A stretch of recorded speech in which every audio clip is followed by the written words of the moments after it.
সকল ব্যক্তি যারা ঈমানের দাবিতে থাকবে, আমাদের সকলের দাবি হচ্ছে যারা আল্লাহর নবীর পরে নবী আছে বলে তাদেরকে রাষ্ট্রীয়ভাবে কাফের ঘোষণা করে বাংলাদেশেই থাকবে, ভালো করেই থাকবে, কিন্তু কাফের মুশরিকের পরিচয় নিয়ে থাকতে হবে। এটা ঈমানদারের দাবি, ঠিক কি না? তাহলে রাসূলুল্লাহ সাল্লাল্লাহু আলাইহি ওয়াসাল্লামের নবুয়তের সমাপ্তিতে বিশ্বাস, এটা 2 নম্বর। আর 2টা পয়েন্ট আছে। 3 নম্বরে রাসূলুল্লাহ সাল্লাল্লাহু আলাইহি সাল্লাম নবুয়তের দায়িত্ব পরিপূর্ণ এবং পূর্ণাঙ্গভাবে আদায় করেছেন, এইটা বিশ্বাস করতে হবে। বুঝে ঠিক বলেন? রাসূলুল্লাহ সাল্লাল্লাহু আলাইহি সাল্লাম নবুয়তের দায়িত্ব পূর্ণাঙ্গ এবং পরিপূর্ণভাবে আদায় করেছেন। বুঝছেন কিছু? একটা উদাহরণ দেই। খুব উচ্চ পর্যায়ের মানুষ এখানে আছেন, প্রশাসনের একদম দায়িত্বশীল ব্যক্তিরা আছেন। এই জন্য আমি উদাহরণটা এই জন্য দিচ্ছি, ভালো করে বুঝে নেন। গত কিছুদিন আগে বাংলাদেশের একটা মন্ত্রণালয় থেকে একটা ঘোষণা আসছিল যে যদি তার ওই অফিসে কেউ আসতে চায়, ছেলে মানুষ মুসলমান হলে টাকনুর উপরে কাপড় পরা লাগবে, আর যদি মহিলা হয় তাহলে মুখের মধ্যে হিজাব করা লাগবে। এরকম একটা মন্ত্রণালয়ের প্রধান কর্তৃক প্রজ্ঞাপন জারি হয়েছিল, জানেন আপনারা? খবর পাইছেন? আমার বক্তব্য হচ্ছে এটা ওনার বাপের ফ্যাক্টরি না, এটা গার্মেন্টস কোম্পানি না, এটা ওনার নিজের কোনো ব্যক্তিগত প্রতিষ্ঠান নয়, এটা বাংলাদেশের একটা সার্বভৌম দেশের সাংবিধানিক প্রতিষ্ঠান। সেই হিসাবে উনি এই প্রজ্ঞাপন জারি করতে পারেন কি পারেন না, এটা সাংবিধানিকভাবে বিতর্ক হওয়ার যথেষ্ট কারণ আছে, ঠিক না? কিন্তু উনি যে বক্তব্যটা দিয়েছেন, ওই বক্তব্য নিয়ে কোনো বিতর্ক করার কি কোনো যৌক্তিক কারণ আছে?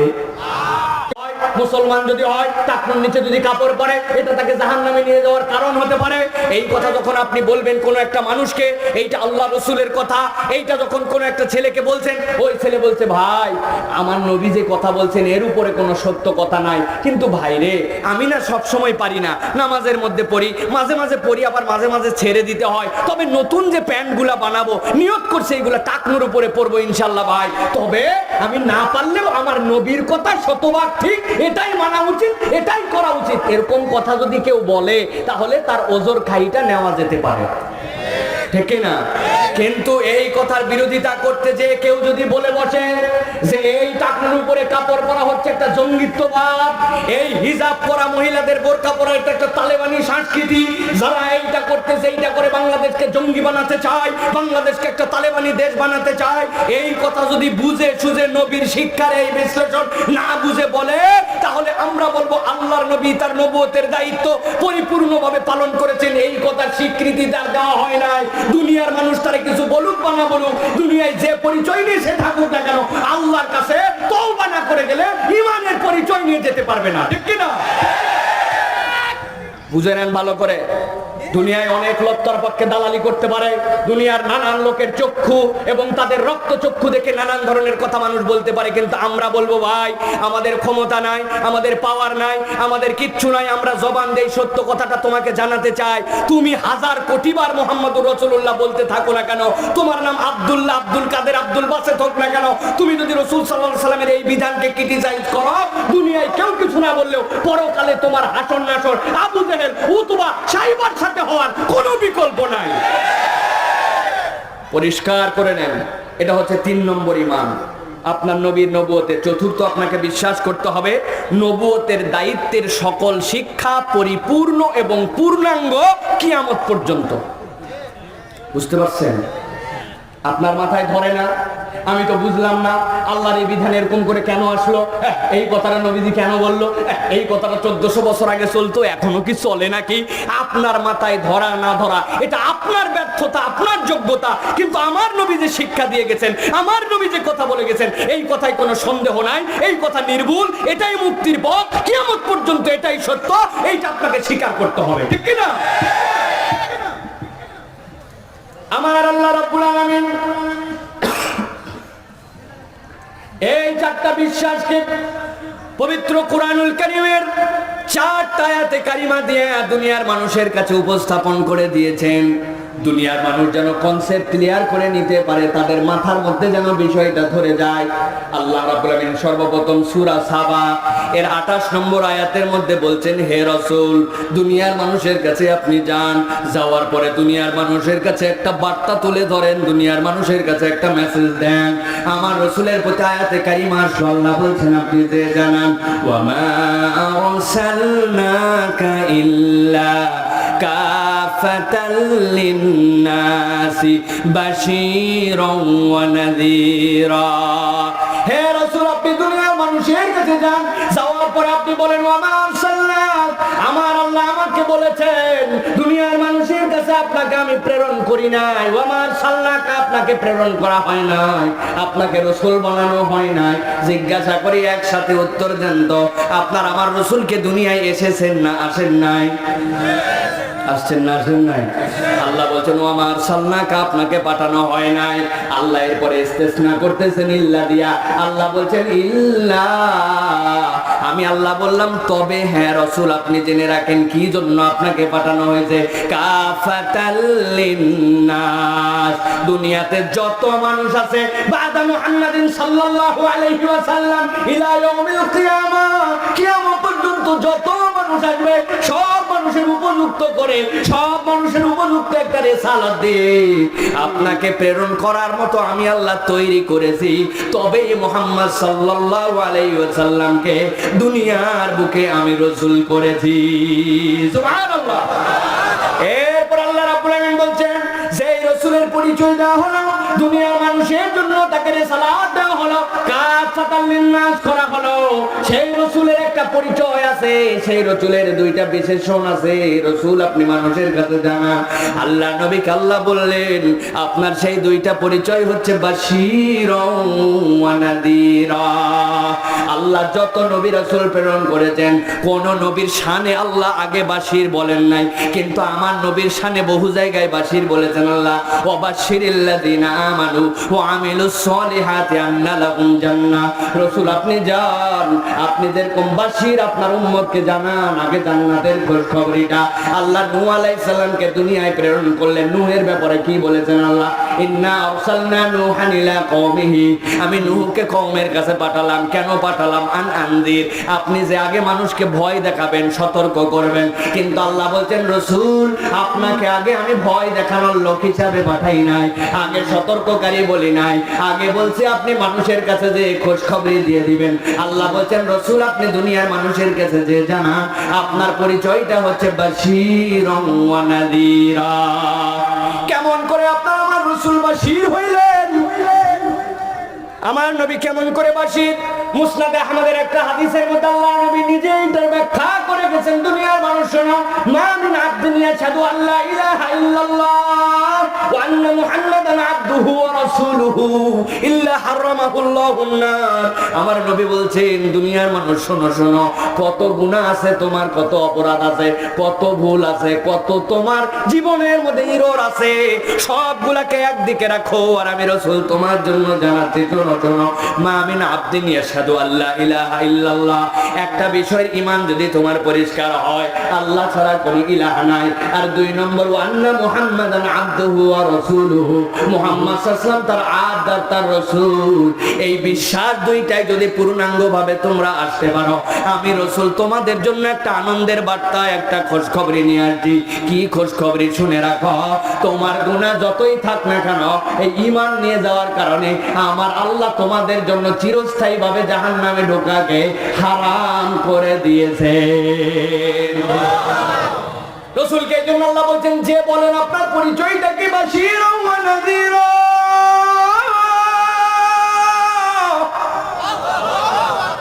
রাসূল আপনার পরিচয় হচ্ছে আপনাকে বাশীর, মানুষের কাছে খোঁজ খবর দেন। এরপর আমার আল্লাহ রাব্বুল আলামিন আমার রাসূলকে বলছেন, আপনার আরেকটা পরিচয় দুনিয়ার মানুষের কাছে উপস্থাপন করেন। আয়াতে কারিমা চলে আসলো, কুল ইয়া আইয়ুহান নাসু ইন্নী রাসূলুল্লাহি ইলাইকুম জামিআ। আল্লাহ বললেন আপনি যাওয়ার পরে ঘোষণা দেন রাসূল আপনার পরিচয়টা কি, আপনি কে? আল্লাহ বলছেন ইন্নী রাসূলুল্লাহি ইলাইকুম, আমি তোমাদের কাছে রাসূল হিসেবে আসি। কাদের কাছে? কুল ইয়া আইয়ুহান নাস। আল্লাহ বলেন নাই কুল ইয়া আইয়ুহাল মুমিনুন, কুল ইয়া আইয়ুহাল মুমিনুন, কুল ইয়া আইয়ুহাল কুরাইশ, কুল ইয়া আইয়ুহাল আরব, কুল ইয়া আইয়ুহাল আজম, কুল ইয়া আইয়ুহাল বাংলাদেশ বলছেন আল্লাহ। কি বলছেন আল্লাহ? কুলিয়া আইয়ুহান নাস। দুনিয়ার বুকে যেই মানুষগুলা ভূমিষ্ঠ হওয়ার পরে নিজেদের পরিচয় মানুষ হিসাবে দিবে, মানুষ বলে তারে ডাকবে, ওই মানুষটা যে কালে যে অবস্থায় যে যুগে যেই পরিবেশে যখনই আসুক না কেন, নবীজির পর থেকে কিয়ামত হওয়ার আগ পর্যন্ত যদি আসে, আল্লাহ বলছেন সব মানুষের জন্য আদর্শিকভাবে যা লাগবে রসুলের মধ্যে কমপ্লিট ইনস্টল করে দুনিয়ার মানুষের কাছে নমুনা স্বরূপ আপনাকে দিয়েছি। তাহলে দুনিয়ায় কোন রাষ্ট্রপ্রধান কি বলতে পারবে মুহাম্মদ সাল্লাল্লাহু আলাইহি ওয়াসাল্লামের মধ্যে আমার আদর্শ নাই? বলতে পারবে? দুনিয়ার কোন পুলিশ বলতে পারবে নবীজির জন্য আমার জীবনে কোনো আদর্শ নাই? বলার সুযোগ আছে নাকি? দুনিয়ার কোন ব্যবসায়ী বলতে পারবে? কোন ছাত্র বলতে পারবে? কোন স্বামী বলতে পারবে? কোন নানা বলতে পারবে? কোন নাতি বলতে পারবে? পারবে নাকি? কেউ বলতে পারবে না। আল্লাহ এই জন্য বলছেন আপনি যে জানান কুল ইয়া আইয়ুহান নাস, হে মানব সকল, আমি রাসূলের পরিচয়টা জানো নাকি? পরিচয়টা তোমাদের কাছে পরিষ্কার করি। আল্লাহ বলছেন যে পরিষ্কার করে দেন আমার রিসালাত দুনিয়ার বুকে কেবল মুসলমানের জন্য আমি নবী নই, আমি কেবল খ্রিস্টানের জন্য নবী নই, আমি কেবল হিন্দুর জন্য নবী নয়। দুনিয়ায় মানুষ নামে যারা আসবে নিজেদের জীবনের মুক্তির পথ যদি খুঁজতে যায় মুহাম্মদ সাল্লাল্লাহু আলাইহি সাল্লামের কাছে আসতে হবে। 3 নম্বর আয়াত, এবার মূল আলোচ্য বিষয় এতক্ষণ ভূমিকা গেছে, এবার আমরা মূল কথার মধ্যে প্রবেশ করি। আমার আল্লাহ রাব্বুল আলামিন রাসূল আরবি সাল্লাল্লাহু আলাইহি ওয়াসাল্লামের ওই 4টা ঈমানের সবচেয়ে বড় স্বরূপটা আয়াতে কারিমার মধ্যে আল্লাহ রাব্বুল আলামিন তুলে ধরতেন। আল্লাহ রাব্বুল আলামিন কোরআনুল কারীমের 25 নম্বর সূরা আল ফুরকানের প্রথম আয়াতের মধ্যে বলছেন রাসূল আপনি দুনিয়ার মানুষের কাছে যে জানান তাবারাকাল্লাযী নাযালাল ফুরকান আলা আবদিহি লিয়াকুনা লিল আলামিনা নাযীরা। হে রাসূল আপনি দুনিয়ার মানুষের কাছে যে বলেন একদম মাথা ঠান্ডা করেন, আমার দিকে তাকান, গভীর মনোযোগে বোঝেন, কথার মধ্যে অনেক বড় কথা আছে। আল্লাহ বলছেন তাবারাকাল্লাযী, পবিত্রতা সেই রবের। বুঝতেছেন কথা? পবিত্রতা সেই রবের। চিৎকার করে বলেন তো এই পবিত্রতা ঘোষণা দিচ্ছেন কে?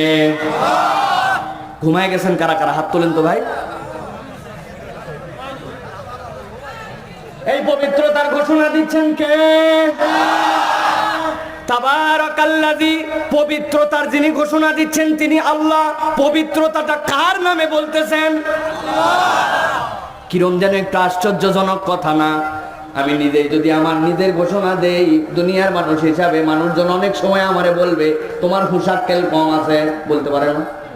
একজন লোক যদি এখানে এসে বলে আমার থেকে দুনিয়ায় কোনো বড় বক্তাই নাই, আমি হচ্ছে দুনিয়ার 1 নম্বর সেরার সেরা, লোকজন বলবে পাগল ছাগলের চুপচাপ থাক ভাই, নিজের কথা নিজে বলতে নেই, ঠিক কিনা ভাই? কিন্তু আশ্চর্যজনক ভাবে দেখেন তো আল্লাহ কি বলছেন। আল্লাহ বলছেন তাবারাকাল্লাযী, পবিত্রতা সে আল্লাহ। কি আশ্চর্য কথা, আল্লাহ নিজের পবিত্রতা নিজেই বলছেন। ব্যাপারটা কি? নিশ্চয় এর কোনো কারণ আছে। আল্লাহ এই ধরনের আয়াত কোরআনে আরেক জায়গায় আরেকবার বলেছেন। আল্লাহ কি বলেছেন? সুবহানাল্লাযী আসরা বিআবদিহি লাইলাম মিনাল মাসজিদিল হারামি ইলাল মাসজিদিল আকসা। আল্লাহ বলছেন পবিত্রতা সেই রবের যিনি তার বান্দাকে রাত্রিকালীন একটা ভ্রমণ করিয়েছেন এই মসজিদুল হারাম থেকে বাইতুল মুকাদ্দাস, বাইতুল মুকাদ্দাস থেকে এক এক করে 7 আসমান, এরপরে সিদরাতুল মুনতাহা পর্যন্ত আমার আল্লাহ তার বান্দাকে একটা ভ্রমণ করাইছেন। সুবহানাল্লাহ। মক্কা থেকে ওই বাইতুল মুকাদ্দাস যাইতে কমসে কম 7 দিন লাগতো। কয়দিন? আর আমার নবী এক রাতের অংশে কেবল ওইখানেই যায় না, একবারে সেই মাথার থেকে ঘুরে আবার ফজরের আগে হাজির। ঘটনাটা কি খুব স্বাভাবিক? স্বাভাবিক। এমন আশ্চর্য যে দুনিয়ার মানুষের মাথাতেই কাজ করে না। এত আশ্চর্য আল্লাহ জন্য বলছেন, দুনিয়ার কারো প্রশংসা দিয়ে বুঝাইলে বান্দা বুঝবি না। আমি আল্লাহ যখন নিজেই নিজের প্রশংসা করি, বান্দা বুঝে নেস এরপরে একটা বড় কোনো কথা আছে। সুবহানাল্লাহ। তাহলে বুঝলাম আমরা সুবহানাল্লাহ কি? আল্লাহ রাব্বুল আমিন বলছেন তার বান্দাকে আমি সুবহান বললাম এই জন্য যে রব্বুল আমিন তার নিয়ে একটা ভ্রমণ করাইছেন মহাজগৎ। ওইটা না হয় বুঝলাম মেরাজের ঘটনা অবিশ্বাস্য, ঠিক কিনা? কিন্তু আল্লাহ এই জায়গায় কেন বললেন তাবারাকাল্লাযী নাযালাল ফুরকানা আলা আবদিহি?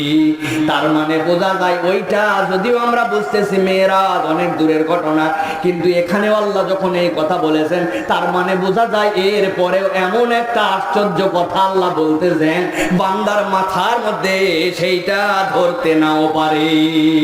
সুবহানাল্লাহ। সে আশ্চর্য কথাটা কি? আল্লাহ বলতেন নাযালাল ফুরকান আলা আবদিহি। ও দুনিয়ার মানুষ, তোমরা কি জানো নাকি আমি রব্বুল আমিন নিজেই ফুরকান, এই কোরআন, এই সত্য মিথ্যার পার্থক্যকারী কিতাবটাকে আমার একজন বান্দার উপরে অবতীর্ণ করেছি। সুবহানাল্লাহ। কেমন করে এখানে রব্বুল আমিন এত আশ্চর্যজনক কথা বললেন আমার আল্লাহ একটু ব্যাখ্যা করেছেন। এবার দেখেন তো, নাযালাল ফুরকানা আলা আবদিহি, এইটা কেমন করে এত বড় ঘটনা আল্লাহ ব্যাখ্যা করছেন কোরআনে অন্য জায়গায়। বান্দা একটু বোঝার চেষ্টা কর, এই কোরআনের ভারটা কত জানিস নাকি? আল্লাহ বলছেন লাউ আনসালনা হাদাল কুরআন আলা জাবালিন লারাআইতাহু খাশিআম মুতাসাদ্দিআ। ও বান্দা, ওই যে উহুদ পাহাড়ের ছবি তোমরা দেখো, ওই যে দেখো বড় বড় পাহাড় যেগুলা কাঞ্চনজঙ্ঘার পাহাড়, ওই যে দেখো তিব্বতের পাহাড়, ওই যে দেখো হিমালয়ের চূড়া, আমি আল্লাহ জেনে বুঝে বলতেছি বান্দা জেনে রাখো, এই কোরআনকে যদি ওই হিমালয়ের উপরে আমি আল্লাহ অবতীর্ণ করতাম, এই কোরআনের ভার নেওয়ার ক্ষমতা হিমালয়ের ছিল না। ওই হিমালয় কাঁপতে কাঁপতে ধ্বংস হয়ে যেত। হিমালয় ধ্বংস হয়তো, পাহাড় ধ্বংস হয়তো। আচ্ছা, পাহাড় কেমনে ধ্বংস হবে? কেন আল্লাহ অনেক উদাহরণ থাকতে পাহাড়ের কথা বললেন? আল্লাহ কারণ ব্যাখ্যা করতেছেন। আল্লাহ বলছেন ওয়াল জিবালা আউতাদা। বান্দা, তোমার চোখ দিয়ে তুমি দেখতে পাও না, কিন্তু আমি রব্বুল আমিন জানাইলাম দুনিয়ার মানুষ জেনে রাখো, আল্লাহ রব্বুল আমিন তোমার জন্য এই পাহাড়, যে পাহাড়টাকে তুমি দেখতে পাও, এই পাহাড়টাকে এমন রূপে তৈরি করছেন, এমন বড় করে এটাকে বানাইছেন, তোমার ব্রেনে কাজ করুক বা না করুক, এই পাহাড়গুলা উপর দিকে যতখানি, মাটির মধ্যেও ঠিক ততখানি আল্লাহ গেড়ে রেখেছেন। সুবহানাল্লাহ। 1965 সালে আমেরিকার বিজ্ঞানীরা গবেষণা করে বের করেছেন যে এক একটা পাহাড় আমরা যেটা দেখতে পাই ক্ষুদ্র থেকে বৃহৎ, এই পাহাড়গুলা যত উপরে, পাহাড়গুলাকে মাটির মধ্যেও ঘিরে রাখা হয়েছে একটা পেরেক। আপনারা চিনেন নাকি? কি বলেন আপনারা? পেরেক বলেন, জলই বলেন, পেরেক বলেন না? এই যে কাপড়গুলো বাঁশের মধ্যে আটকায় রাখছে, পুঁতে পুঁতে দিয়ে রাখছে কিনা, ওইটা ভিতর দিকে ঢুকে গেছে। ঢুকে যাওয়ার পরে কেবল ছোট্ট একটু মাথা বাহিরে বেরিয়ে আছে না ভাই? এখন কোন এক লোক এসে বলল না আমি বিশ্বাস করি না, এর ভিতরে কিচ্ছুই নাই, খালি মাথাটুকুই আছে। আপনি বলবেন তোর বিশ্বাস আর না বিশ্বাসের খেতাপুরি, ওর ভিতরে কি আছে না আছে আমাদের জানা আছে, ঠিক কিনা? দুনিয়ার কোন বিজ্ঞানী যদি আবিষ্কার করতে নাও পারে, আমার আল্লাহ বলছেন ওয়াল জিবালা আউতাদা, আমি রব্বুল আমিন এইটাকে মাটির মধ্যে ঘিরে রেখেছি। আল্লাহ বলছেন বান্দা একটু কল্পনা কর, ওই হিমালয় পাহাড় যেটা এত উঁচু, ওইটা উপর দিকে যতখানি মাটির মধ্যে ততখানি যদি ঘিরে দেওয়া থাকে, আমি আল্লাহ বললাম লাউ আনসালনা হাযাল কুরআনা আলা জাবালিন লারাআইতাহু খাশিআন মুতাসাদ্দিআ। আমি আল্লাহ যদি এই কোরআনকে ওই রকম পাহাড় যেটা গেড়ে দেওয়ার পরে এত মজবুত, তার উপরেও অবতীর্ণ করতাম, ভয়ে থরথর করে কাঁপতো, সেই আল্লাহ বলছি বান্দা একটু বোঝ আমি কেন তাবারাকা শব্দ ব্যবহার করলাম। আল্লাহ বলছেন তাবারাকাল্লাযী নাযালাল ফুরকানা আলা আবদিহি লিয়াকুনা লিল আলামিন নাযীরা। আমি আল্লাহ ওই কোরআনের লোড যেইটা কেউ নিতে পারে না, সেই কোরআনটা আপনার আমার রাসূল মুহাম্মদ সাল্লাল্লাহু আলাইহি ওয়াসাল্লাম তার উপরে অবতীর্ণ করেছি।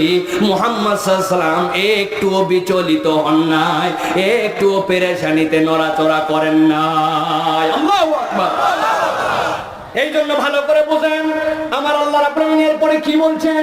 আল্লাহ বললেন এই কোরআনকে অবতীর্ণ করলাম, তাবারাকা বলের মর্যাদা বুঝালাম, আমার নবীকে অবতীর্ণ করলাম, তার শান এখানে আমি বুঝালাম। এবার আমি আল্লাহ বলতে চাই কেন আমি রব্বুল আলামিন কোরআন তোমাকে দিলাম, একটু ব্যাখ্যাটা বুঝে নাও। আল্লাহ ছোট্ট দুইটা মাত্র শব্দ দিয়ে ব্যাখ্যা করেছেন, লিয়াকুনা লিল আলামিনা নাযীরা। দুনিয়ার মানুষ জেনে রাখো, জেনে রাখো, আমি আল্লাহ যে বিধানটা তোমাকে দিলাম কিয়ামত পর্যন্ত মানবতার মুক্তির জন্য, মানুষকে সতর্ক করার জন্য, তার ট্র্যাক ঠিক রেখে একজন মানবীয় মানুষ হিসাবে দুনিয়ার বুকে চলার জন্য আমি আল্লাহ বললাম এই কোরআনের ভিতরে যাবতীয় প্রেসক্রিপশন দেওয়া আছে। ঠিক কি না? বুঝার বিষয় আছে কিন্তু এই জায়গাতে আবার বলতেছি, বারবার বলতেছি, বুঝে নেন, মিসগাইডেড যেন হয় না কথা দিয়ে। তাবারাকাল্লাযী, প্রশংসা আল্লাহর করছেন কার জন্য? নিজেই করতেছেন নিজের। তার মানে আমরা বুঝে নিলাম আল্লাহ মহান কোন একটা কথা বলতে চান। আল্লাহ বলছেন মহান কথাটা হচ্ছে নাজ্জালাল ফুরকান, আমি আল্লাহ কোরআন অবতীর্ণ করছি কার উপরে? আবদিহি রাসূলিহি বলেন নাই? বুঝছেন আপনি? নবীকে আল্লাহ আগে বলছেন মানুষ, তার বান্দা তার গোলামের উপর আল্লাহ দিয়েছেন। কেন দিয়েছেন? লিয়াকুনা লিল আলামিনা নাযীরা, যাতে করে হে রাসূল আপনার আদর্শ, আপনার অনুসরণ যদি করে মানুষ তার বেস্ট সবচেয়ে ভালো দিকটা দুনিয়ার বুকে নবীর জীবন থেকেই খুঁজে নিতে পারবে। উদাহরণটা আপনাদের কাছে একটা দেই।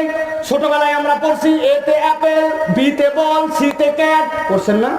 পড়তে পড়তে এইচে যখন যাইতাম, এইচে কি পড়তাম আমরা? এইচে আমরা পড়ছি, আমার মনে আছে হ্যান, হ্যান মানে মুরগি, পড়ছেন না?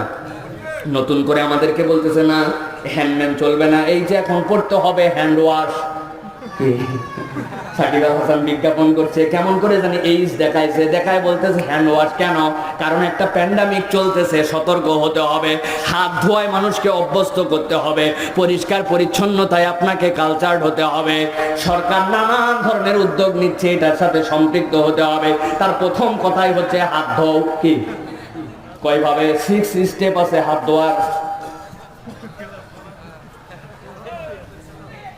কি আমার বক্তব্য হচ্ছে ভাই, হাত ধুইলাম আমি সুন্দর করে, একদম যেভাবে বলছে 20 সেকেন্ড ধরে হাত ধুলাম, কিন্তু হাত ধোয়ার পরে হঠাৎ করে আমার মুখ একটু চুলকাচ্ছে। আবার মুখ চুলকাইছি, মুখ তো আগে ধুইনি, ওই হাত দিয়ে কিছু সময় মুখেও আগেও হাত দিয়েছিলাম, ওই জায়গায় আবার চুলকাচ্ছে, এখন মুখে হাত দিলাম, হাত তো আবার জীবাণু, হাত ধো আবার হাত ধুইছে, হাত আবার খানিকক্ষণ পরে হয়তো হাতের এই জায়গা চুলকাইছে, কি অবস্থা, আবার তো লাগছে ওই জায়গায়, কারণ ওই হাত দিয়ে তো আগে ওই জায়গা চুলকাইছিল। কি বিপদ আছে কিনা? আপনি যতবার খালি হাত ধুবেন, হাত ধুতে ধুতে খোয়াই ফেলবেন। আমি হাত ধোয়ার বিরোধিতা করতেছি না, কিন্তু আমার রাসূলকে আল্লাহ বলছেন লিয়াকুনা লিল আলামিনা নাযীরা, আমি আল্লাহর পক্ষ থেকে তোমারে আরেকটু বেটার তোমাকে পদ্ধতি দিলাম বান্দা। ওই যে হাতটা তুমি ধুলে, হাতটা ধোও, এরপরে তুমি মুখটাও ধুয়ে নাও, তারপরে ওই হাত দিয়ে কোনোই পর্যন্ত দাও, মাথাটাও মসেহ করো। তোমার যদি ওযু করার মেন্টালিটি থাকে, বাড়ির ভিতর ঢুকলে তো দুনিয়া মাইরে আসছো, পায়ের মধ্যেও তো কারো থুতু কপ ময়লা থাকতে পারে, বান্দা পাটাও গোড়ালি সহ ধুয়ে তারপরে বাড়ির মধ্যে ঢুকো। জিজ্ঞাসা করি আমার নবীর পদ্ধতিটা কি সেরা নয়? ভালো করে বুঝে নেন। এখন আমি কতগুলা লোকরে দেখি মাথার মধ্যে মশারি পরে ঘুরে, দেখছেন দেখছেন না? জিজ্ঞাসা করলাম কেন পড়েন? জীবাণু ঠেকাচ্ছি। ভালো কথা, কোনো আপত্তি নাই, আমাদেরকে সতর্ক হতে হবে। ইসলাম বলছে লা দরারা ওয়ালা দিরার, ঈমানদারেরা মুসলমানরা কারো ক্ষতিও করবে না, কারো ক্ষতির শিকারও হবে না, বাঁচতে হবে আপনাকে আল্লাহর উপর তাওয়াক্কুল রেখে।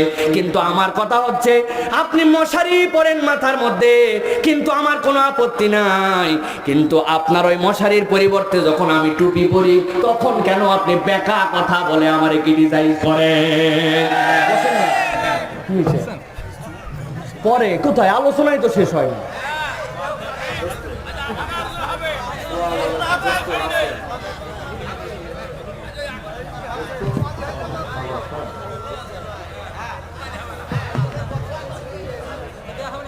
প্রিয় মুসলমান, আমার বক্তব্য খুবই পরিষ্কার, ভালো করে বোঝার চেষ্টা করেন।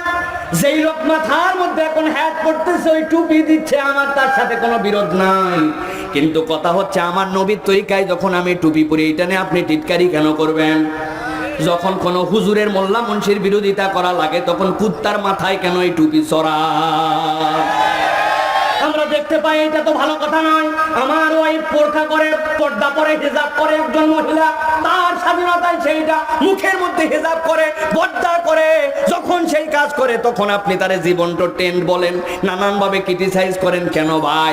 এখন তো দেখি আপনি একটা প্রথমে মাছ, তারপরে N95, তার উপরে আবার একটা 3 খান দিয়ে যে গোমাই গোমাই করে ঘোরেন। আমরা তো আপনারে খারাপ বলি না, ঠিক না? কোথায় যাচ্ছিস বলে হাসপাতালে, কই খবরদার এমনি এমনি যাস না, হাসপাতালে যাওয়ার সময় একটা PPE পরে যা।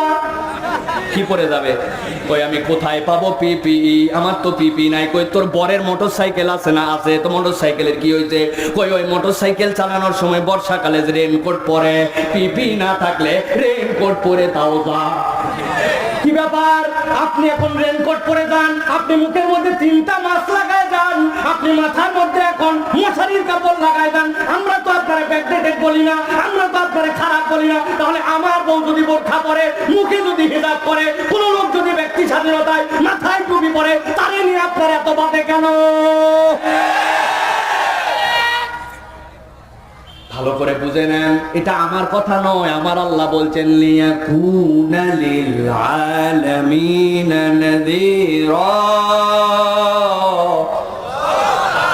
হে রাসূল, আপনাকে কেন দিলাম দুনিয়ার জন্য? কেন আমি তাবারাকা বলছি আপনি একটু ভালো করে বোঝেন। কিয়ামত পর্যন্ত ইসলাম থাকবে, ইসলামের বিধান চলমান থাকবে, ইসলামকে তারা কাউন্টার দিতে আসবে। দুনিয়ায় ছিল না, থাকবেও না। ইসলাম বিজয়ী হতে আসছে, ইসলাম কখনো হারতে আসে না। আপনার বিজয় আপনি নির্ধারণ করে নেন।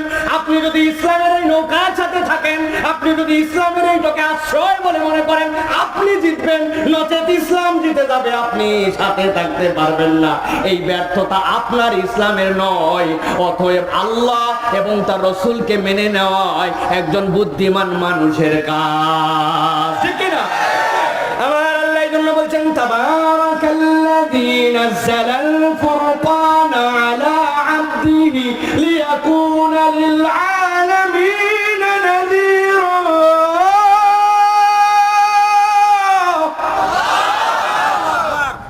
ভালো করে বুঝে চলো বান্দা। আমার রাসূলের 4টা বিষয় বিশ্বাস করতে হবে। আপনি মুহাম্মদ সাল্লাল্লাহু আলাইহি ওয়াসাল্লাম আমার নবী, আমার নবী মুহাম্মদ সাল্লাল্লাহু আলাইহি ওয়াসাল্লাম, আমার নবীর উপরে নবী নাই, ইসলামের নবী মুহাম্মদ সাল্লাল্লাহু আলাইহি ওয়াসাল্লাম। এইটা যদি বলেন নবীর বিশ্বাস দেওয়া হয় না। আমি বলছি, কেডা বলছে আপনারে মুখ দিয়ে বলা লাগবে আমার নবী মুহাম্মদ সাল্লাল্লাহু আলাইহি ওয়াসাল্লাম? আপনার নবী মুহাম্মদ তো আপনার পকেটের মধ্যেই আছে। কি সাংঘাতিক কথা হুজুর, পকেটে আবার নবী কেমন করে? জিজ্ঞাসা আছে না? হাত লাগান পকেটের মধ্যে, দেখেন ন্যাশনাল আইডি কার্ড আছে আপনার, একটা আছে না? বাইর করেন, আপনার নাম, আপনার বাপের নাম, আপনার দেশের নাম, আপনার জাতীয়তা, আপনার ধর্ম আছে না? আপনার ধর্মের নাম কি? ইসলাম ধর্মের নবীর নাম কি? কেডা বলছে আপনারে তাহলে মুখ দিয়ে আবার বলা লাগবে? আপনি তো পকেটেই নবী নিয়ে ঘুরতেছেন। হ্যাঁ, এত সোজা। হ্যাঁ, এই জন্য বলতেছি নবী স্বীকৃতির 4টা বিষয় মনে রাখতে হবে। মনে আছে তো? ভালো করে বুঝে রাখেন। 3 নম্বর স্বীকৃতির আলোচনা হচ্ছে, রাসূল সাল্লাল্লাহু আলাইহি ওয়াসাল্লাম নবুয়তের দায়িত্ব পূর্ণাঙ্গ এবং পরিপূর্ণভাবে আদায় করেছেন। এইটা যদি আপনি স্বীকার না করেন, আল্লাহর নবীতে বিশ্বাস করা হবে না। বুঝে নেন, বুঝে নেন। দুনিয়ার কত হিসাবই বুঝলেন, আবেগ দিয়ে কোনো কিছু করেন না। কারণ আবেগের জিন্দেগি দুনিয়ায় চললেও কবরে যাওয়ার পরে এই আবেগ কাজ দিবে না। বড় সম্মানিত একজন মানুষ বসে আছেন, পরিচয় দিতে পারতেছি না, নির্ধারিত তার প্রটোকল আছে। এই জন্য একটু আগে স্যার একটা অসাধারণ কথা বলেছেন। ডিবেট করে অনেকে, আরে পরকালে যায় কি হবে না হবে দেখা যাবে, পরকালই তো নাই। আর কি করতেছিস দুনিয়ার মধ্যে? খালি নামাজ, রোজা, হজ, ইসলাম, এই করতেছি। আল্লাহ রসুল ইসলামের পক্ষে থাকতে যা, এসব করে কি হবে? পরকালই নাই। উনি বলতেছেন যুক্তির স্বার্থে, তর্কের স্বার্থে মানেই নিলাম পরকাল নাই। আছে তো বটেই, নাই মানলাম পরকালে। তা আমি এই দুনিয়ায় যদি ইসলাম মানি, ইসলাম আমাকে একটা complete code of human life দেয়, মানব চলার একটা মানবীয় মানুষ হওয়ার জন্য বিধান দেয়। পরকাল নাই ধরলেও তো দুনিয়ার বুকে আমার কোনো বেনিফিটে কোনো পিছাই নাই, আমি তো আমার মতো করে সুন্দর একটা জীবন যাপন করতে পারছি। কিন্তু ভাই, যদি পরকাল থাকে, ওই পারে যাইয়ে তোমার কি উপায়? বুঝতে পারছেন? আমার স্যার আব্দুল্লাহ জাহাঙ্গীর রহিমাহুল্লাহ বলতেন, যখন রিয়াদে ছিলাম আমি, তো পরীক্ষার খাতায় ব্যাপক রেজাল্ট, একজন বাংলাদেশি হিসাবে 16-17টা আরাবিয়ান কান্ট্রির মধ্যে সবচেয়ে ভালো নাম্বার পাওয়া অসম্ভব ব্যাপার। যারা মায়ের পেটের থেকে পড়েই আরবি বলে, তাদের মধ্যে সেই মরক্কো, সেই কুয়েত, সেই কাতার, সেই আবুধাবি, সেই সৌদি আরব, সেই ফিলিস্তিন, ইয়ামেন, মিশর, এদের সাথে কেউ কুলাতে পারতো না। 97, 98, 99 নাম্বার পাইতেন স্যার। স্যার বলতেছেন যে শোনো, ওইখানে আমার বন্ধু বান্ধব বলতে খন্দকার, ওনার নাম তো খন্দকার, আব্দুল্লাহ খন্দকার, আরে এত পরে কি হবে, কালকে মরে গেলেই দুনিয়ায় শেষ, চলো আমরা একটুখানি ফুর্তি করে আসি, একটুখানি মরুভূমির মধ্যে যাই, যে আমরা একটু বিনোদন করে আছি, এত পরে কালকে মরলেই তো শেষ। স্যার বলতেন, ভাই তোমাদের কথা সত্যিই ঠিক, কালকেই যদি মরে যাই তাহলে তো সবই শেষ, কিন্তু বাই চান্স যদি কালকে বাইসে যায়, বাই চান্স যদি কালকে বাইসে যায়, আমার কালকে মরলেও এত পড়া পড়ি না, এত পাগল হই নাই যে কালকে মরলেও আমি কিছুই করতে পারি না, এই আফসোস থাকবে। তবে কালকে যদি বাইসে যায়, তাহলেও যেন আফসোস করা না লাগে, ওইটুকু কাজ অন্তত আজকে করি। কি বুঝলেন?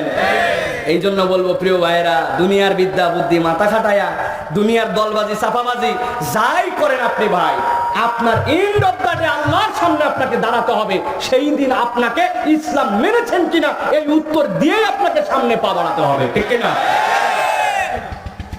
আমার আল্লাহ রাব্বুল আলামিন সর্বশেষ রাসূলের একটা পরিচয় দিচ্ছেন। এখানে যারা আছেন সব মানুষ এই পরিচয় জানেন, একজনও নাই যারা এই আয়াতে কারিমা শুনেন নাই, কিন্তু আজকে একটু ভিন্নভাবে শোনাতে চাই। আমার আল্লাহ রাব্বুল আলামিন বলছেন, রাসূল আপনার চূড়ান্ত পরিচয়টা আবার মানুষের কাছে যে উপস্থাপন করেন, কি পরিচয় দিবেন? আল্লাহ আয়াতে কারিমা নাযিল করলেন যে বলেন, ওয়ামা আরসালনাকা ইল্লা রাহমাতাল লিল আলামিন। হে রাসূল, আপনাকে আমি দুনিয়ার বুকে প্রেরণ করেছি, কি জন্য প্রেরণ করেছি? ইল্লা রাহমাতাল লিল আলামিন, দুনিয়ায় যতগুলা জগৎ আছে সব জগতের রহমত করে আপনাকে দুনিয়ায় পাঠাইছি। সুবহানাল্লাহ। এই আয়াতের সুবহানাল্লাহ মন ভরে হয় নাই আপনাদের, কারণ এই আয়াত আমরা এখনো বুঝি নাই। আমি আপনাদেরকে একটু বুঝাই, এই আয়াতের ব্যাখ্যা আল্লাহ কোথায় করছেন জানেন নাকি? জানেন আপনারা? কোরআনুল কারীম খুলে ফেলছেন, আউযুবিল্লাহ কোরআনে লেখা নাই, কোরআনের বাহির থেকে আউযুবিল্লাহ পড়ে ভিতরে ঢুকেছেন, এরপরে পড়েছেন বিসমিল্লাহির রহমানির রহিম। এরপরে কোরআন যদি পড়তে শুরু করেন, প্রথম আয়াতে কারিমাটা কি? আলহামদুলিল্লাহি রাব্বিল আলামিন। পড়েন সবাই, আলহামদুলিল্লাহি রাব্বিল আলামিন। কি অর্থ বলেন তো ভাই? আলহামদু সকল প্রশংসা, তাই তো? হয় নাই, আলহামদুই তো বুঝি নাই। প্রত্যেকটা অক্ষর অক্ষরের মধ্যে বোঝার আছে। হামদের মধ্যে কি আছে জানেন নাকি? হামদের মধ্যে কৃতজ্ঞতাও আছে, হামদের মধ্যে শুকরিয়াও আছে। শুকরিয়ার মধ্যে কৃতজ্ঞতা নাই, বুঝি নাই, ঠিক না? এই যে একটা মোটরসাইকেল নিয়ে একজন চলে গেল, দারুণ তো দেখতে মোটরসাইকেলটা, ফাটাফাটি মোটরসাইকেল। আপনি কি করছেন? আপনি মোটরসাইকেলটা দেখে আপনি শুকরিয়া করছেন, কিন্তু এই মোটরসাইকেলের মধ্যে আপনার কোনো কৃতজ্ঞতা আছে নাকি? ওর সুন্দর মোটরসাইকেল হলে আপনার কি লাভ আর আপনার কি ক্ষতি, ঠিক না? আপনার বাপ একটা বিকালবেলা সুন্দর একটা সাইকেল এনে আপনারে দিছে, বাবা রে আমার তো তেমন কিছু নাই, এইটা নিয়ে তুই স্কুলে যাস, এই সাইকেলটা তোরে নতুন দিলাম। ছেলেটা এত খুশি, বাপের দিকে ফ্যাল ফ্যাল করে তাকায় আছে, কি বলবে ভাষায় হারায় ফেলছে। ছোট বোন কাদা মাটি হাতে লাগানো খেলতে খেলতে আইছে, আইছে কেবল সাইকেলের মাঠগাটে একটু হাত দিতে, নতুন সাইকেল কাদা লাগাতে, নিজের লুঙ্গি তুলে কথা বলেন, কি আছে এর মধ্যে কৃতজ্ঞতাও আছে, এর মধ্যে শুকরিয়াও আছে। আমার আল্লাহ বলছেন বান্দা আগে বোঝ আলহামদুর মধ্যে তুই কি বলছিস, আরো বোঝার আছে। কি আছে? দুনিয়ার সব মানুষ যদি আমার আল্লাহর কৃতজ্ঞতা করে, আমার আল্লাহর কিচ্ছু যায় আসে না। দুনিয়ার সব মানুষ যদি কৃতজ্ঞতা আর প্রশংসা করা ছেড়ে দেয়, তাও আমার রবের কিচ্ছু আসে যায় না। কারণ আলহামদু যেখান থেকে উদ্ভব হয়েছে সেইটা হচ্ছে হামিম দাল, ওইটা হচ্ছে হামিদ। আমার রব তো সেই রব, প্রশংসা করলেও যিনি প্রশংসিত, দুনিয়ার কেউ প্রশংসা না করলেও আমার রব প্রশংসিত। সে রব্বুল আলামিন বলেন আলহামদুলিল্লাহি রাব্বিল আলামিন।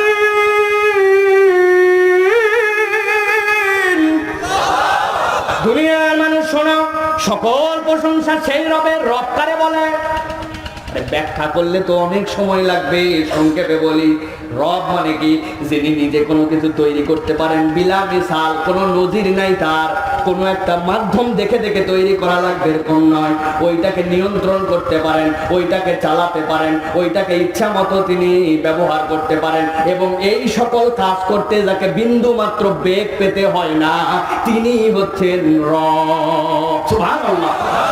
এবার আল্লাহ বলছেন সকল প্রশংসা ওই রবের জন্য, তিনি কত দূর পর্যন্ত ক্ষমতা রাখেন। আল্লাহ বলছেন লিল আলামিন, যতগুলা জগৎ আছে সব জগতের জন্য যিনি ওই রকম রব।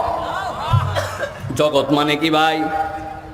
হ্যাঁ, আমি বেশি ব্যাখ্যা দিতে পারবো না, কেবল 2 মিনিটে একটা উদাহরণ দেই, একটু মাথাটা একটু বড় হবে, অন্তরটা একটু বড় হবে। বলবো সূর্য আপনারা চেনেন, এই দুনিয়ার থেকে সূর্য কত লক্ষ গুণ বড়?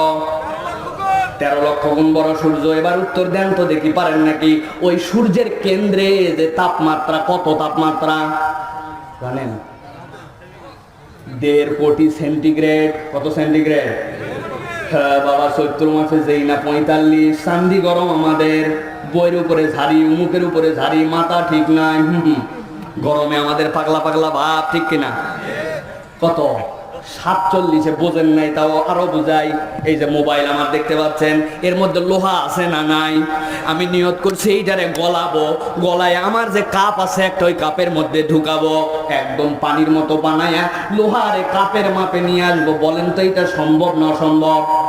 সম্ভব। কিভাবে সম্ভব? ছোট্ট একটা সূত্র আছে, 1528 1528 সেন্টিগ্রেড তাপমাত্রা দিবেন, দিলেই এই লোহা গলনাঙ্কে চলে আসবে। ওইটারে আপনি যেই শেপে দিতে যাবেন, এরপরে লোহা গলে পানি 1528। আর সূর্যের কেন্দ্রের তাপমাত্রা হচ্ছে 1.5 কোটি সেন্টিগ্রেড। বাড়িতে যায় সুবহানাল্লাহ বলেন।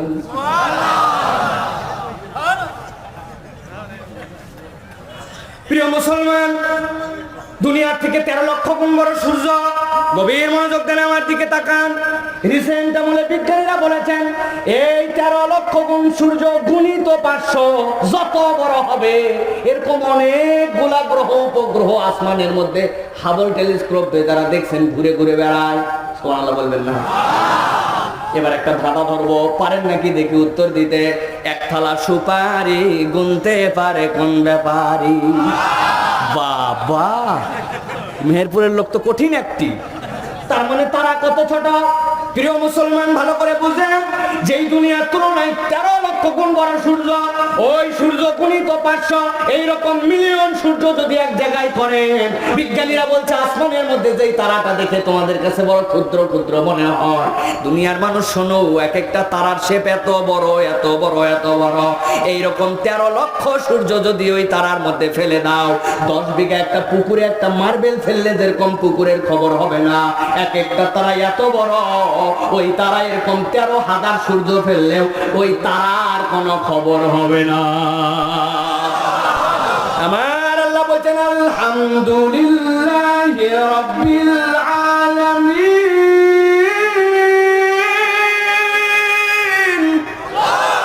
তোমার রবকে চিনো, হাম কর রবের রবকে চিনি। ওই রব কতদিন পর্যন্ত? এরকম সকল জগৎ যা বললাম এগুলা সব প্রথম আসমানের নিচে ক্ষুদ্র কঞ্চের। আল্লাহু রাব্বুস সাবআ সামাওয়াত, আমার আল্লাহ এরকম 7টা আসমানের মালিক। আমার আল্লাহ বলছেন, বান্দা কেন ব্যাখ্যা করলাম জানিস নাকি? আমি আল্লাহ যে এত বড় জগতের জন্য রব, রাসূল আপনি জানায় দেন, ওয়ামা আরসালনাকা ইল্লা রাহমাতাল লিল আলামিন। আমি যতগুলা আলমের জন্য রব, মুহাম্মদ সাল্লাল্লাহু আলাইহি সাল্লাম অতগুলা আলমের জন্য রহমত। সুবহানাল্লাহ। চিনছেন নবীকে, আমাদের নবীকে? বুঝছেন আপনি কেন আল্লাহ বলছেন লিয়াকুনা লিল আলামিনা নাযীরা? তুমি কি করতে চাও? নবীকে ফলো করো। তুমি মাথা খাটাবা, বুদ্ধি খাটাবা, দলবাজি করবা, চামচামি করবা, তোমার নবী কিন্তু কবরে যে চিনতে পারবে না। ইমান বাঁচায় যান। সবার আগে আমার ইমান। দুনিয়ায় আমার ইজ্জত নাই, দুনিয়ায় আমার দাম নাই, দুনিয়ায় কেউ পোষে না, দুনিয়ায় সারা জীবন অপমান সহ্য করে গেছি, কিন্তু ইমান বাঁচায় যদি যান, ওই পারে যাওয়ার পরে যে বুঝবেন এই জীবনের দাম। আমরা অনেকেই বলি একটাই জীবন, একটাই জীবন। আসলে কথাটা সত্য, এই জীবনের কোনো শেষ নাই। জীবন একটাই, কিন্তু শেষ নাই। আছে নাকি? Part of one of the part হচ্ছে এই পৃথিবীতে। এরপরে একটা ট্রানজাকশন আছে, মৃত্যু দিয়ে আপনি ওই পারে চলে গেছেন। ওই পারে যাওয়ার পরে আপনার কিন্তু মৃত্যুদণ্ড বলে কিচ্ছু নাই। পুরাটাই যাবজ্জীবন অথবা পুরাটাই শান্তিময় জীবন। জাহান্নামে যায় কেন মৃত্যুদণ্ড আছে? নাই, কোনো মৃত্যুদণ্ড নাই। ওখানে যাওয়ার পর আল্লাহ বলবেন খালিদিনা ফিহা, ঢুক। একবারে ঢুকলে কোনোদিন মৃত্যু হবে না, অনন্তকাল। আবার যদি বলেন জান্নাতের মধ্যে ঢুকো, সেখানে অনন্তকাল। সুতরাং জীবন কিন্তু একটাই, আপনি বুঝে বলেন বা না বুঝে বলেন, এর একটা পার্ট এই পারে, আর মৃত্যুর মাধ্যমে ওই পারে যাবেন। আল্লাহর নবী বলছেন আর দুনিয়া মাজরাউল আখিরা, এই দুনিয়াটা পরকালের জন্য, ক্ষেত খামারির জন্য দিছি। এইখানে বুঝে সুঝে চলো। তোমার বুঝ মানে, ব্রেন মানে, তারপরেও তোমারে যদি দলবাজি করা লাগে, আল্লাহর কাছে কিন্তু রেহাই নাই। প্রিয় মুসলমান, এবার আসেন একটু দ্বিতীয় প্রসঙ্গে। আল্লাহ রাব্বুল আলামিন কি বললেন? আল্লাহ বললেন ওয়া আরসালনাকা ইল্লা রাহমাতাল লিল আলামিন। রাসূল আপনাকে রহমত করে দুনিয়ার জন্য পাঠানো হয়েছে। এখন জিজ্ঞাসা করব, টনটন করে উত্তর দিবেন, নবীজি কি দুনিয়ার বুকে এখনো আছেন না দুনিয়া থেকে চলে গেছেন? চাচা ঘুমাইছেন? ওই চাচা ঘুমাইছে নাকি? দেখেন তো আপনার ডান পাশে, ঘুমাইছে? নবীজি দুনিয়ায় আছেন না চলে গেছেন? জিজ্ঞাসা হচ্ছে, যেই নবী চলে গেলেন রহমত বুঝলাম, ওই নবী তাইলে কেমনে রহমত হইলেন? কে?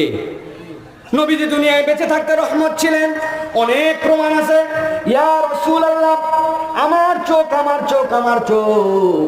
একজন আসছে, ইয়া রাসূলুল্লাহ আমার চোখ। আল্লাহ নবী বলেন কি হয়েছে? বলে ইয়া রাসূলুল্লাহ, একটা বর্ষা আমার চোখের মধ্যে ঢুকে গেছিল। বর্ষা তো বর্ষির মতো, দুই মাথায় ফলা আছে, টান দিলে তো আল্লাহ নবী কেবল বর্ষায় বের হয় না, আমার চোখটাও খুলে চলে আসছে, এরকম করে নিয়ে আসছে। আল্লাহ নবী ডাক দিলেন, তাআলিয়া বুনাইয়া, আমার কাছে আয়। আসার পরে আল্লাহ নবী আদর করে তার চোখটা ঢুকাই দিয়েছেন ভিতরে, মুখের থেকে থুতু নিছেন, আস্তে করে লাগায় দিয়েছেন। ইতিহাস সাক্ষ্য দিচ্ছে, হাদিসের মধ্যে আসছে যে আল্লাহ নবীর চোখটা যেই না ভিতরে ঢুকায় লাগায় দিয়েছেন ওই সাহাবীকে, মদিনায় যত মানুষ ছিল সবচেয়ে সুন্দর চোখওয়ালা মানুষ ছিলেন ওই সাহাবী। উনি বলতেছেন, আমি এই চোখ দিয়ে যত দেখতে পাইতাম, এত সুন্দর অন্য কোন চোখ দিয়ে অন্য কোন মানুষ দেখতে পাইতো না। আল্লাহ নবীর সামনে আসছে আবু হুরায়রা। আল্লাহ নবী জিজ্ঞাসা করছেন, কি খবর আবু হুরায়রা? বলি ইয়া রাসূলুল্লাহ, 7 দিন খাই নাই, এত কষ্ট হালে সুফার মধ্যে আছে আমি। আল্লাহ নবী বললেন, ভিতরে যে বসো। একজন নিয়ে চলে আসলো এক পেয়ালা ভর্তি করে দুধ। আল্লাহ নবী ডাক দিলেন, আবু হুরায়রা, তাআলিয়া বুনাইয়া। দৌড়াই আসছে আবু হুরায়রা। আমার নবী তো আমার ক্ষুধা জানে, আবার আল্লাহ খাবারও পাঠায় দিতে হাদিয়া হিসাবে, এক্ষুনি আমার নবী দিবে, আর আমি ঢক ঢক করে খেয়ে শেষ করব। আল্লাহ নবীর সামনে যেই না গেছে, আল্লাহ নবী জিজ্ঞাসা করতেছেন, কতগুলা লোক এখন আছে ওই আহলে সুফার মধ্যে তোমার সাথে?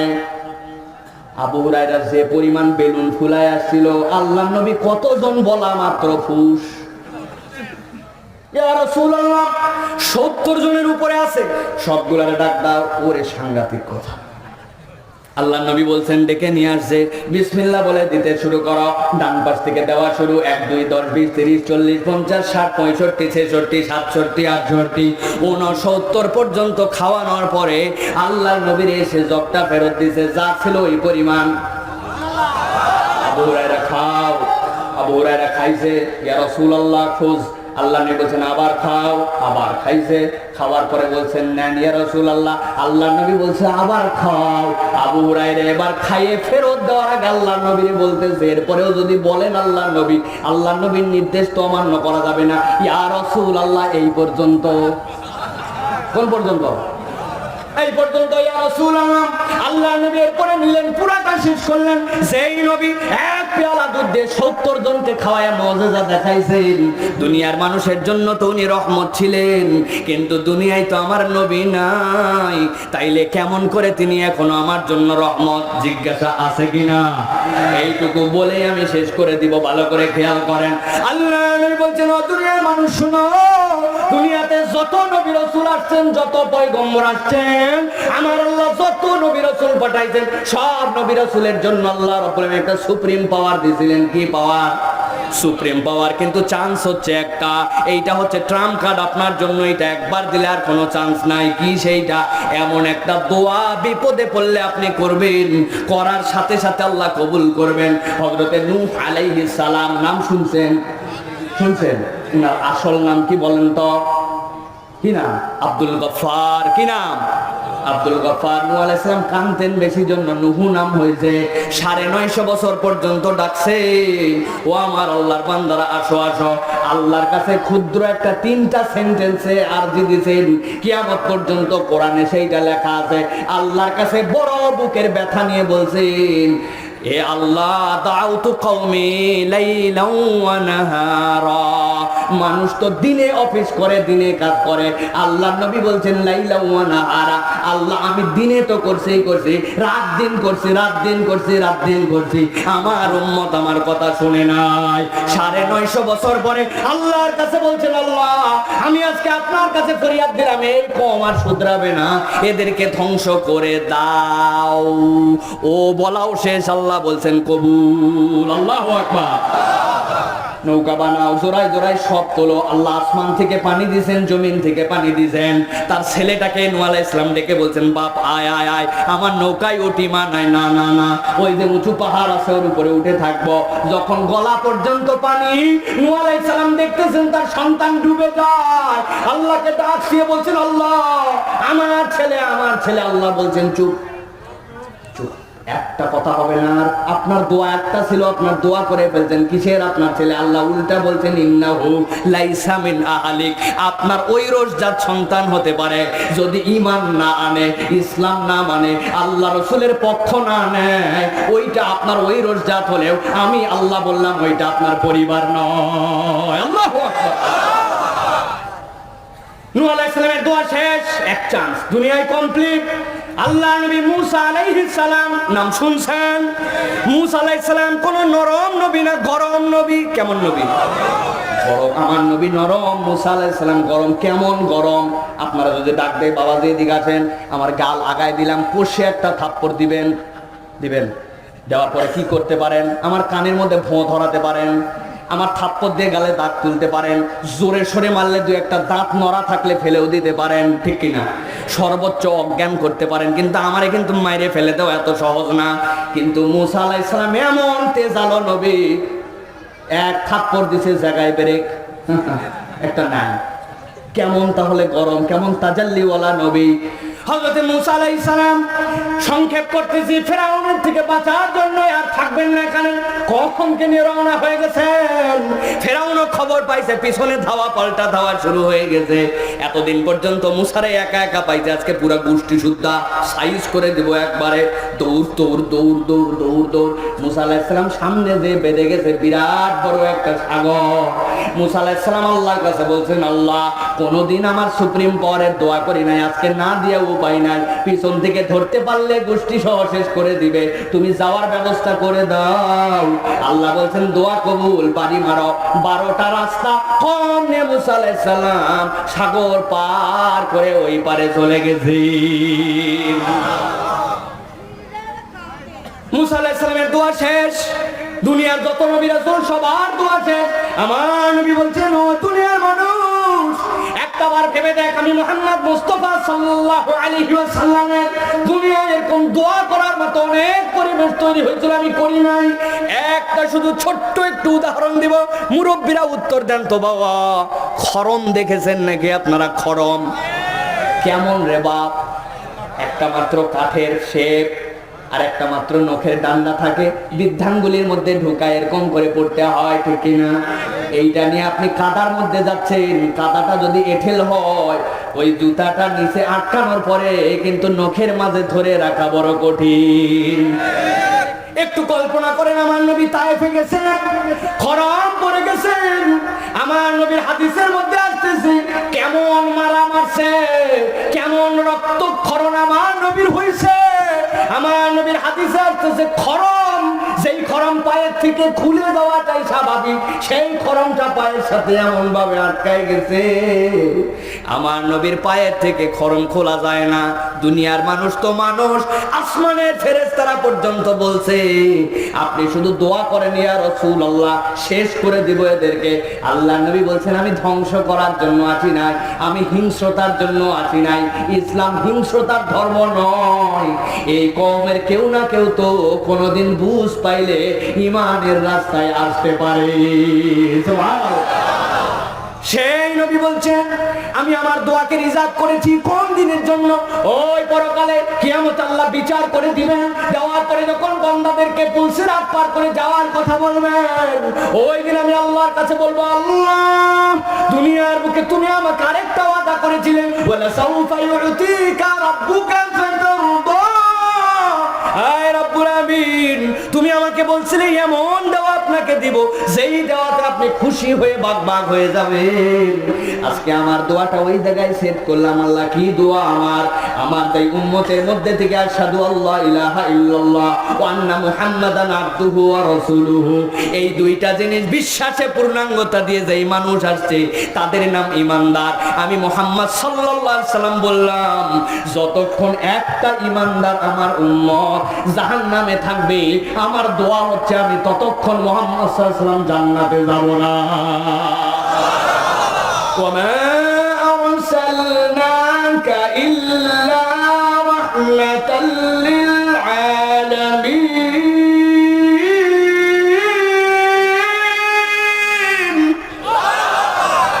আপনার আমার নবীরে চিনতে পারি নাই।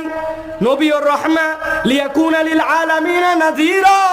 ওই নবী এমন কোন বিধান আনেন নাই যেইটা নিয়ে আপনি ক্রিটিসাইজ করতে পারেন, আপনার মাথায় নাও ধরতে পারে, কিন্তু আবার নবী যদি বলেন সেইটাই সত্য, ওই নবীকে বুঝে নিয়ে সেইটা আপনাকে মানতে হবে, ঠিক কি না? আল্লাহ কবুল করুক, বলেন আল্লাহুম্মা আমিন। প্রিয় ভাইরা, কথা বললে আর অনেক দীর্ঘ, আমার পরেও সম্মানিত আমাদের ফুরফুরা আল্লাহ হযরত পীর সাহেব হুজুরে আমাদের ছোট সাহেব যারা শাফাত আলী মোহাম্মদ আয়াতুল্লাহ সিদ্দিক আল কুরাইশি দামাত বারাকাতুল আলিয়া, উনি আসছেন রসুলের খানদান, 34তম অধস্তন পুরুষ, রসুলের নসবনামা আছে তাদের। এই সকল সৌভাগ্যবান ব্যক্তিদের সহবতে আমরা আসতে পেরেছি। তিনারা কথা বলবেন ইনশাআল্লাহ, আপনারা শুনবেন, থাকবেন। আল্লাহ আপনাদেরকে বরকত দান করেন।